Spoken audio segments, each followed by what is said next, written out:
शांति अपने दो बेटों अर्नव और आरुष के साथ शांति से जीवन बिता रही थी। लेकिन शांति के पति सोहन से उसकी कभी कभार थोड़ी अनबन हो जाती थी। एक दिन शांति रोज की तरह सुबह का खाना बना रही थी, तभी दरवाजे की घंटी बजी। घंटी की आवाज सुनकर वो दरवाजे की ओर जाते हुए कहती है, अरे आती हूँ, कौन है, सब्र करो। शांति दरवाजा खोलती है तो देखती है कि उसके जेठ मोहनदास सामने खड़े होते हैं। वो सक पकाकर अपना घूंघट करती है और पैर छूकर कहती है, आइए आइए जेठ जी। कैसी हो शांति? जी मैं तो बिल्कुल ठीक हूँ, सब आपकी मेहरबानी है भाई साहब। शांति और मोहनदास की बातें सुनकर शांति का पति सोहन और उसके दोनों बेटे बाहर आ जाते हैं। अरे भैया राम राम, कैसे हो आप? राम राम भाई। अरे शांति, ऐसे खड़ी खड़ी क्या देख रही हो? चाय कॉफी कुछ लेकर आओ, भैया आए हैं। शांति तेजी से रसोई की ओर आगे बढ़ती हुई कहती है, अरे मेरी माँ, गेट खोलने के चक्कर में मेरे तो चावल ही जल गए। वो दौड़ी दौड़ी रसोई में जाती है और देखती है कि सारे चावल जल गए हैं। वो दोबारा चावल बनाने में लग जाती है। इतने में सोहन आवाज लगाता है, अरे शांति, तुम्हारे चावल का रोना खत्म हो गया हो तो चाय ले आओ। जी लाती हूँ अभी। शांति जल्दी जल्दी चाय बनाती है और मोहनदास को चाय देती है। सब एक दूसरे की खैर खबर पूछते हुए चाय पीते हैं। चाय खत्म होती ही मोहनदास शांति की ओर देखते हुए मजाक में कहते हैं, शांति, अब तुम्हारी चाय में दम नहीं रहा, अब हमें चाय बनाने वाली बदलनी पड़ेगी। ये कैसे मुमकिन होगा जेठ जी, घर और बाहर का सारा काम मुझे ही करना पड़ता है और कभी कभी जल्दी जल्दी के चक्कर में काम बिगड़ जाते हैं, जैसे आज चावल जल गए। अरे इसी का तो हल लेकर आया हूँ। मैंने रिश्ता देखा है अर्नव और आरुष के लिए। दोनों लड़कियां बहुत सुंदर और सुशील हैं।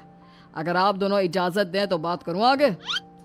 सोहन और शांति रिश्ते की बात सुनकर कहते हैं, अब ठीक है, बात चलाइए ना भैया, पर पहले लड़की के बारे में कुछ बताइए तो सही। हाँ हाँ भाई साहब, लड़की कैसी है, परिवार कैसा है, कहाँ के रहने वाले हैं? देखो, परिवार तो बहुत अच्छा है, पर वे दोनों लोग बहुत गरीब हैं। दहेज में कुछ मिलेगा नहीं। अरे हमें दहेज में कुछ चाहिए भी नहीं, बस लड़की संस्कारी होनी चाहिए। एक लड़की तो पढ़ी लिखी है और शहर की रहने वाली है, पर दूसरी अपनी गरीबी की वजह से पढ़ न सकी और गांव में रहती है। लेकिन दोनों है बहुत खूबसूरत। अगर तुम सबको देखते ही पसंद ना आ जाए तो मेरा नाम बदल देना। हाँ, पर तो हम आंखें मूंद कर भरोसा कर सकते हैं भैया।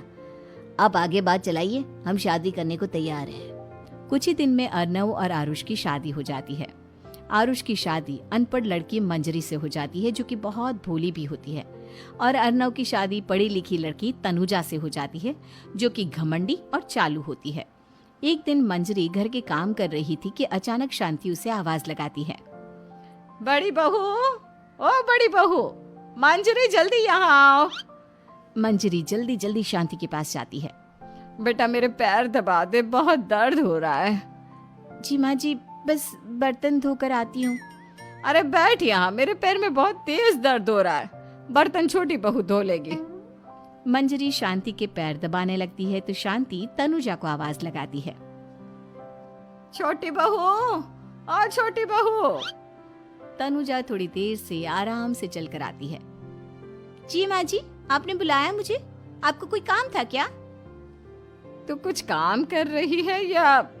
शांति की बात काटते हुए तनुजा बोलती है, कुछ नहीं माँ, फोन पर अपने घर पर बात कर रही थी। अरे बाद में बात करियो अपने घर वालों से, पहले जाके बर्तन धो ले।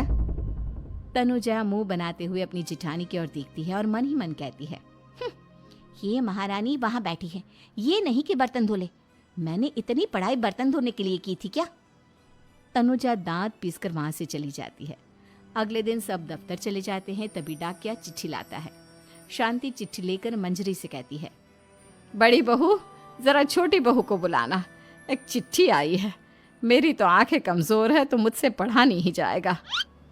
मंजरी तनुजा के पास जाकर कहती है, तनुजा, तुम्हें माँ जी बुला रही हैं। मुझ पर हुक्म मत चलाओ, काम बताओ काम। अरे मैंने तुम पर कहाँ हुक्म चलाया, और हुक्म चला भी दूंगी तो क्या हुआ, तुम तो मेरी छोटी बहन की तरह हो ना। तुम जैसी अनपढ़, जाहिल और गांव की गवार मेरी बहन नहीं हो सकती। बेचारी मंजरी तनुजा की बात सुनकर अपना सा मुंह लेकर रह गई।